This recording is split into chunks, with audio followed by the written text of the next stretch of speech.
Hello बच्चों, चलिए प्रश्न को पढ़ते हैं। मनुष्य के अग्रपाद में कितनी अस्थियां होती हैं? सूचीबद्ध कीजिए। इस प्रश्न की मुख्य अवधारणा मनुष्य के अग्रपाद में स्थित अस्थियों की सूची से संबंधित है।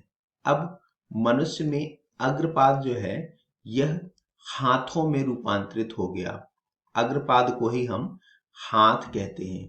और अगर हम हाथों में अस्थियों की बात करें तो सबसे ऊपर हाथ का जो ऊपरी भाग है जिसमें केवल एक अस्थि होती है, इसे हम ह्यूमरस कहते हैं। यह हमारे हाथ की सबसे बड़ी अस्थि भी होती है, जो कि सबसे ऊपरी हिस्से में स्थित होती है। इसके पश्चात हाथ के निचले हिस्से अर्थात कोहनी के पास यहाँ पर दो अस्थियां होती हैं, रेडियस एवं अल्ना। एक रेडियस एवं एक अल्ना, तो ये दो अस्थियां हुई। इसके पश्चात और नीचे कलाई, कलाई में दो पंक्तियों में कुल 8 अस्थियां होती हैं, जिन्हें हम कार्पल्स कहते हैं। यहाँ पर ये दो पंक्तियों में स्थित होती हैं।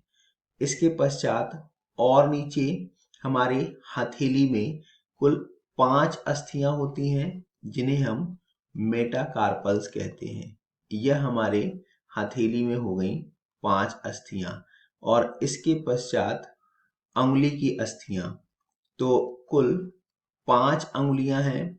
और पांचों उंगलियों में अगर हम देखें तो पहली उंगली में केवल 2 अस्थि, जिसे हम अंगूठा कहते हैं।